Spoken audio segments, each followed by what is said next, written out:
Hey, welcome back to another Black City Coffee blog. In this video, we're going to answer a question and roast the hell out of my Etsy store 3 years ago. Question from Threshold. Had a question that came to me while watching this video. You were just starting out with your Hottop, etc. What were the ways that you found were helpful in getting customers when you were just starting out? There's so many coffee roasters in the world. How did you go about diverting some of the eyeballs toward yourself and convincing them to open their wallets and buy what you're selling? First of all, the way that you ask the question, I think, is good because you're conscious about, it's tough getting somebody to open their wallet and buy what you're selling. So let me give you context for those of you who don't know my little story. So in 2019, I had a Hottop, that machine there, tiny little machine. I don't even remember what the capacity was, 200 gram? Less than that? Started selling coffee on Etsy within 3 months of getting it. So I think I got it early 2019. Started selling coffee around March. This was my Etsy store. You're just going through Etsy, so you're going to look like all the other Etsy stores, okay? So I have my little logo that I made myself. All these pictures I took myself. We have photography, design, video marketing, video editing background, okay? So that's not like most people, I know. But hey, I'm going to use every advantage that I have, and you should too. And it's not like it helped me a ton, okay? Look at this. 37 sales only. But I mean, shortly after this, I was like, you know what, this is maybe something I want to pursue. And then we upgraded to the 1 kg Mill City Roaster, which I'm on now. What are the things that helped me sell when I first started out? First, I found greens that my machine, which is this machine, I could roast competently. This machine is an electric machine. Means there's a hot coil inside, and it takes a while for it to heat up. So when you're like, ooh, 350, it's not really 350.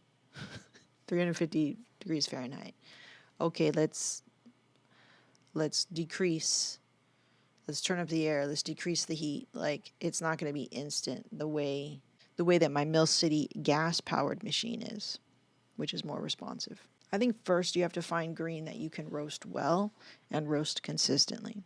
And whatever that means to you, find green that you can roast well and consistently. Don't buy green that you can't roast well and consistently, okay? Number 2, I leaned into every aspect of showing what I do and packaging it as best as I could. So do that, whatever it means to you.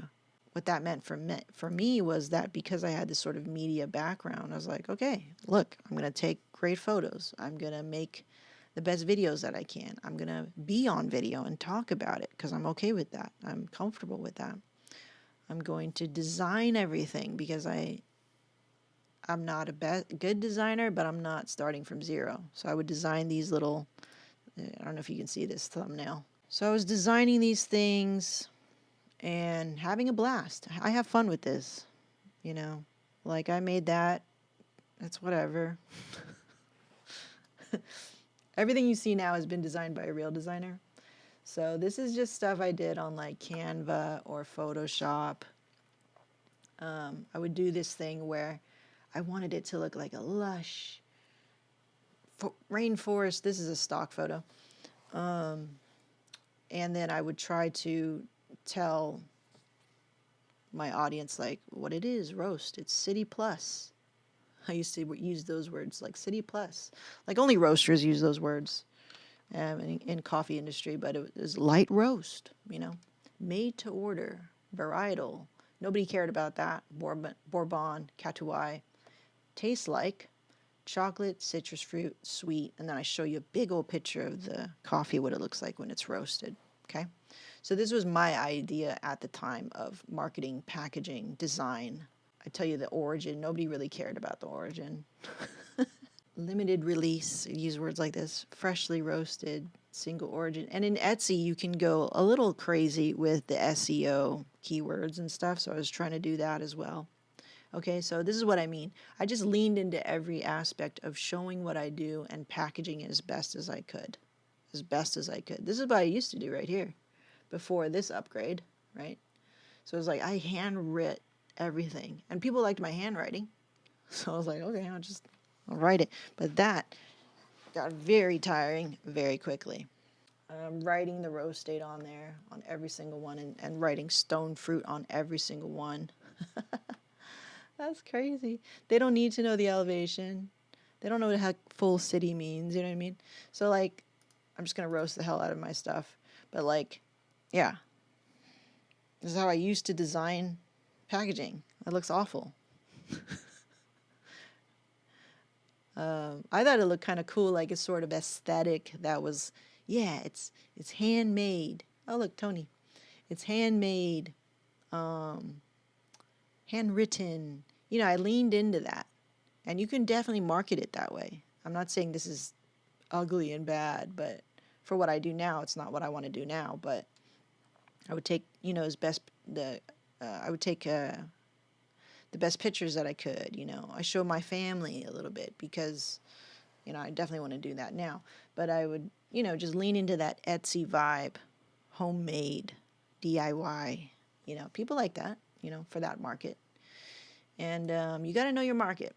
So for this market, for Etsy, this was good. This was good enough, you know. Branding, don't worry so much about branding because it's kind of more or less out of your control because that comes later. That's like what other people tell other people about you. Like, have you heard of Black City Coffee? They roast at home. It's just this little girl.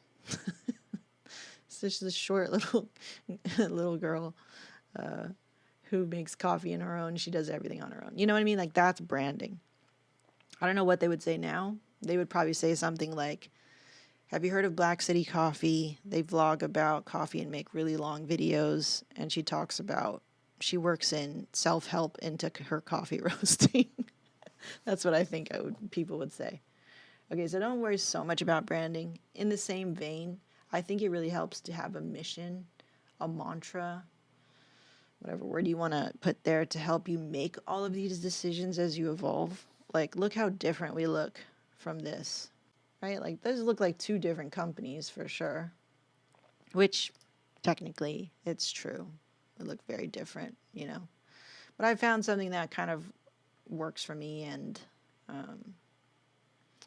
I'm not making a ton of sales now, but it's mostly because I'm not focused on it, you know. I've now deliberately said this is a hobby, you know, so I don't give that much energy to it as I did before, like in the Etsy times when I was like really trying to go hard in a way, but still I wasn't really going hard. It was like, but every waking moment that I could dedicate to Black City Coffee at that phase of my life was much more output than what I'm doing now. Okay, to give you some perspective. Like right now, barely, which it shows in my sales. My sales are, you know, I'll get like, so I got a total of 37 sales within like,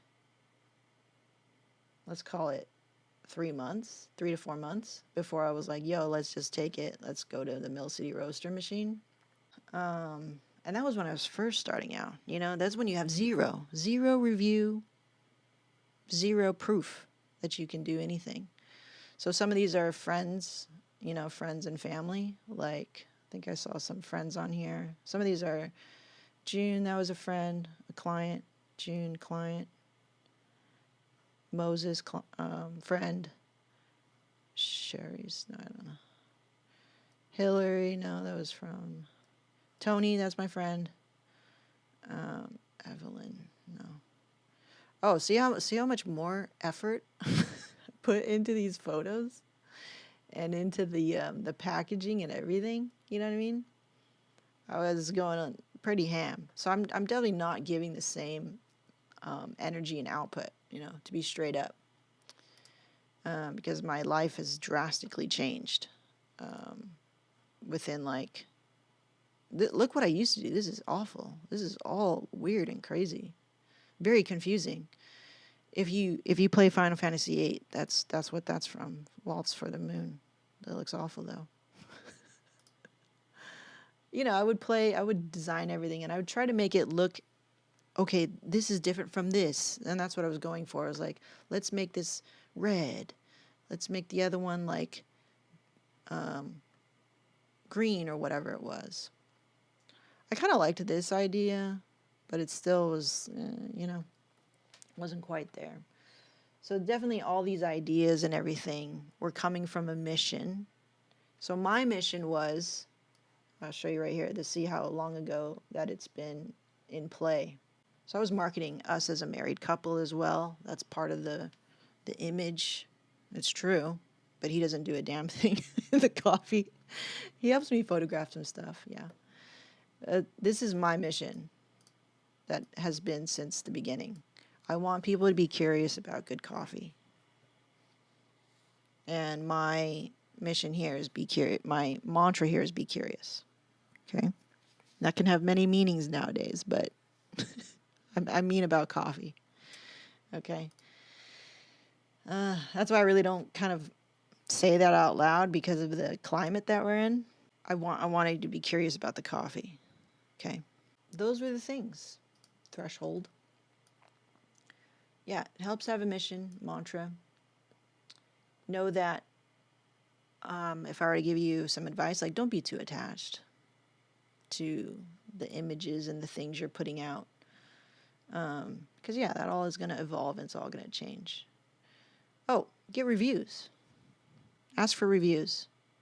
You can't improve what you don't know you need to improve upon.